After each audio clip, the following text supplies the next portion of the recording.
नमस्कार बच्चों, क्या हाल चाल। बीसीए वाले के इस सेशन में आपका स्वागत है, अभिनंदन है। और आज हम लोग पढ़ रहे हैं ये प्रकाश का अपवर्तन का दूसरा क्लास है, दूसरा लेक्चर है।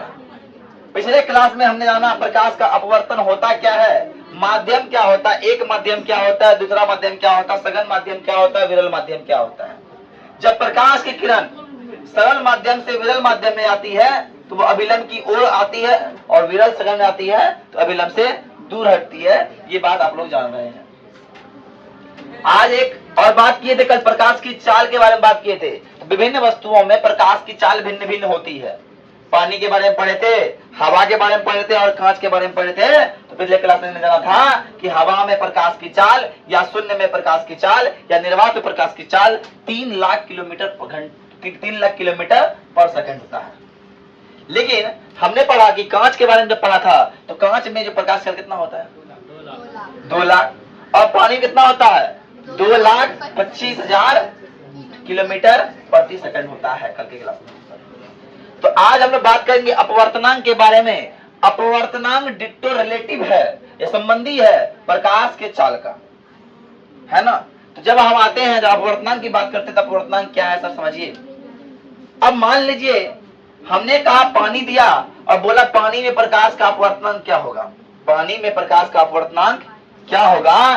तो हमको पता है अकॉर्डिंग टू डिफिनेशन अपवर्तनांक का, किसी माध्यम में किसी शून्य में प्रकाश की चाल और उस माध्यम में प्रकाश की चाल के अनुपात को उस माध्यम का अपवर्तनांक कहेंगे। तो सर, तो हमने क्या किया, अपवर्तनांक का फॉर्मूला लिख दिया। यहां से क्या फॉर्मूला लिख दिया सर, अपवर्तनांक बराबर शून्य में प्रकाश की चाल बटे माध्यम में प्रकाश की चाल।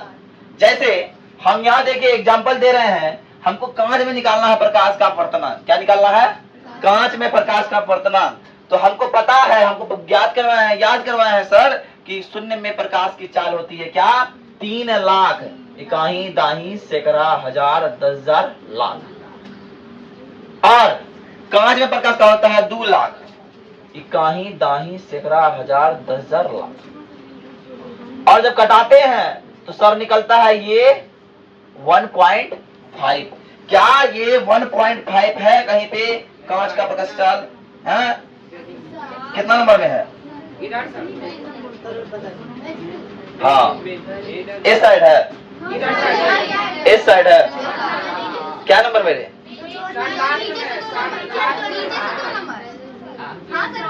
ये तो बेंजीन का है। कांच का भी प्रकाश का चाल जो होता है, अपवर्तनांक होता है, कांच में प्रकाश का अपवर्तनांक 1.5 ही होता है और बेंजीन में भी यही होता है। बात में आई। तो प्रकाश का अपवर्तनांक क्या है, पूरा रिलेटिव है प्रकाश के चाल का। अब आइए, कुछ वस्तु है और कुछ सामग्री, कुछ तरल पदार्थ है, कुछ ठोस पदार्थ है, उसके अपवर्तनांक हमको निकाल के उसी तरह निकाल कर इसमें लिखा हुआ है, अब दिया हुआ है और आप लोग इसको ध्यान से रखें। वायु में प्रकाश का अपवर्तनांक होता है 1.0003, लगभग 1 के बराबर होता है। काहे कि 3 लाख बटा 3 लाख करेंगे कितना होगा, 1 होगा ना, ये लगभग 1 के बराबर है। और पानी में प्रकाश का अपवर्तनांक होता है 1.33, केरोसिन में होता है 1.44, है ना। और एल्कोहल, मतलब एल्कोहल समझते हैं क्या होता है,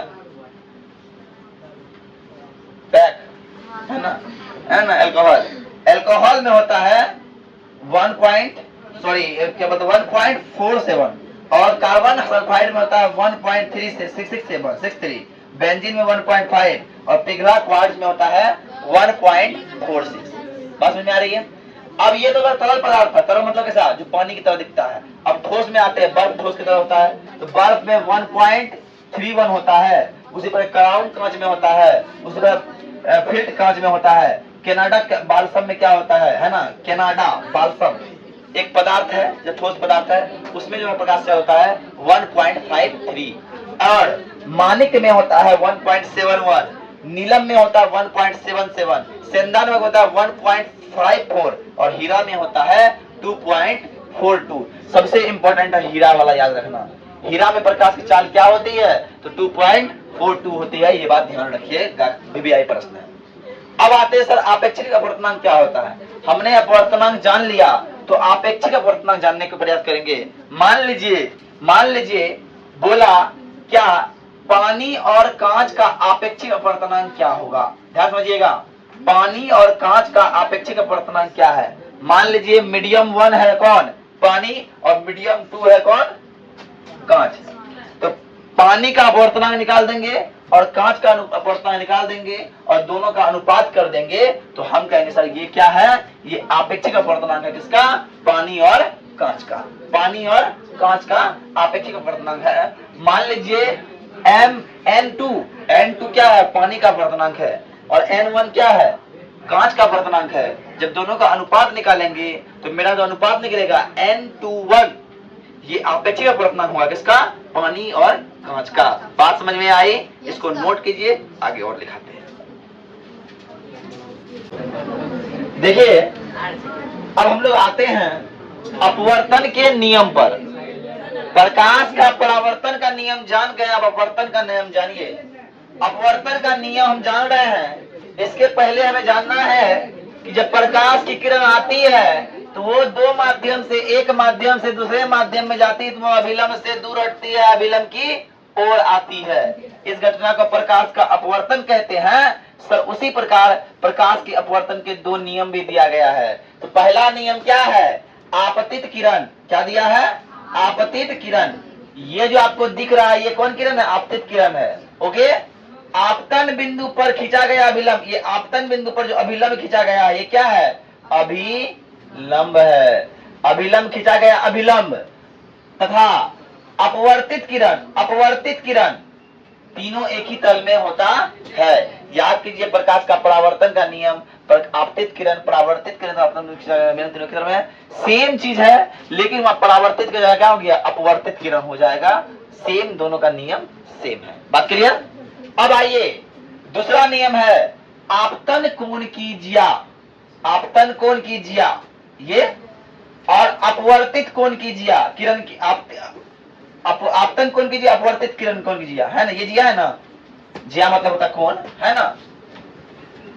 का अनुपात एक नियतांक होता है। का अनुपात एक नियतांक होता है। माध्यम 1 से माध्यम 2 में जाएगा।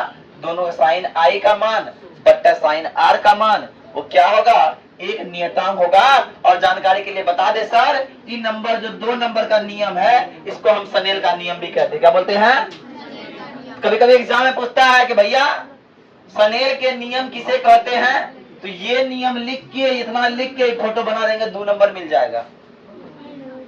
ये नियम लिख के ऐसा करके फोटो बना देंगे तो 2 नंबर मिल जाएगा। इसी को सनेल का नियम भी कहते हैं। अब यहाँ से प्रकाश का अपवर्तन का नियम खत्म होता है। अब एक नया अध्याय की ओर चलते हैं, इसको बोलते हैं प्रिज्म। क्या बोलते हैं? आप लोग प्रिज्म देखे होंगे, 3 कोना टाइप का होता है, स्कूल सब में रखा हुआ मिलता है ना? और जो नहीं देखे हैं, देखिए प्रिज्म की फोटो दिखाते हैं आपको, मोबाइल वाली फोटो दिखाते हैं।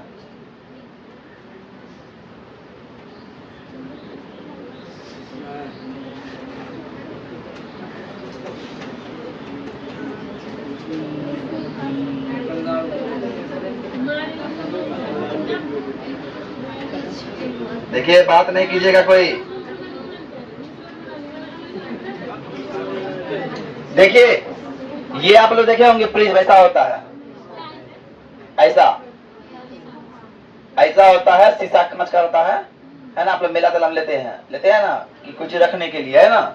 ये प्रिज्म है।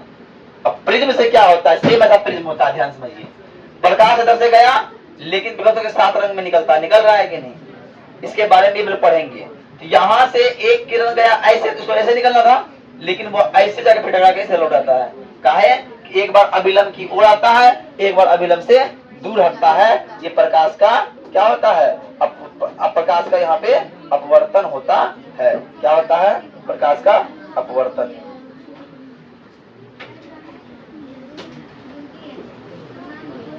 देखिए ये है प्रिज्म, ये है प्रिज्म, दिख रहा है ये प्रिज्म।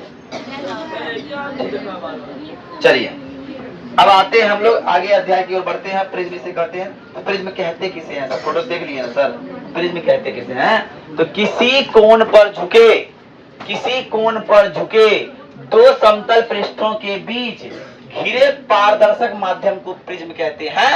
क्या कहते हैं? प्रिज्म कहते हैं, प्रिज्म का फोटो ऐसा होता है। लेकिन अब प्रिज्म को हम ऐसे बैठा दें, ध्यान समझिएगा। तो एक टॉर्च से एक किरण निकाले ऐसे, वो किरण जाएगा ऐसे और एक किरण निकलेगा इस प्रकार से। तो यहाँ पे 3 चीज बनता है। ये पहला किरण को बोलेंगे आपतित किरण, और ये वाला किरण को बोलेंगे अपवर्तित किरण, और इस वाले किरण को बोलेंगे निर्गत किरण। तो क्या पीई आपतित किरण, EF परावर्तित किरण, और FQ क्या है, निर्गत किरण हो गया सर। अब बात समझिए, एक बहुत बड़ा पॉइंट का है जिसको हम लोग बोलते हैं विचलन कोण। क्या बोलते हैं?